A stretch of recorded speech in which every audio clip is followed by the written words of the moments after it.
대전의 비인가 교육시설과 관련해서 전국적인 코로나19 확산이 우려되고 있습니다. 해당 선교회 시설이 전국 23곳에 흩어져 있다는 조사 결과도 나왔습니다. 취재기자 연결합니다.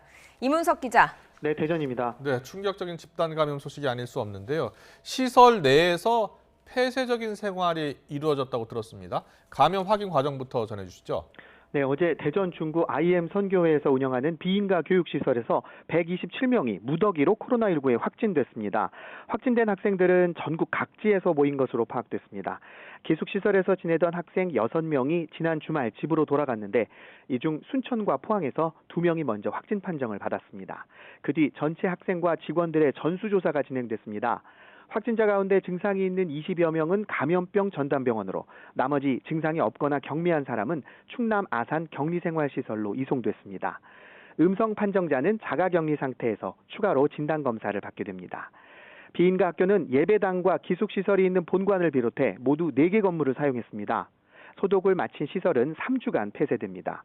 시설 대표자는 학생 6명 외에 외출한 사람이 없다고 밝혔지만 교육시설이 주택가 인근 4곳에 서로 떨어져 있어서 이동 중에 시설과 무관한 접촉자가 발생했을 가능성이 있습니다. 네, 지난 12일부터 증상자가 나왔다고 하는데요. 진단검사가 한 번도 이뤄지지 않은 건지 궁금합니다. 어떻게 이렇게 무더기 감염 사례가 나오게 됐습니까? 대전시는 많은 사람이 밀집, 밀폐, 밀접, 산밀 조건에서 생활하는 바람에 최악의 사태가 발생했다고 표현했습니다. 기숙시설이 건물 3층에서 5층에 있었는데 한 방을 7명에서 최대 20명이 함께 사용했습니다.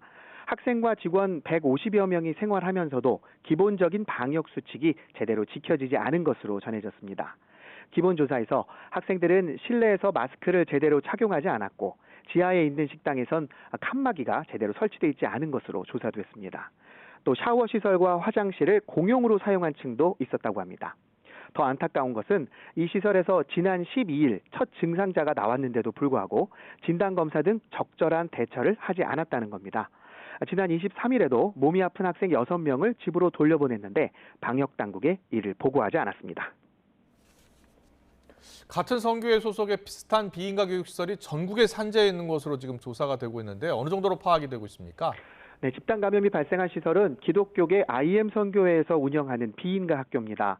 학생들이 정규 교육과정 대신 이곳에서 함께 먹고 지내면서 중고등학교에 해당하는 수업을 받고 있습니다. 선교회 본부는 대전시 중구로 집단 감염이 발생한 IEM 국제학교가 여기에 있습니다.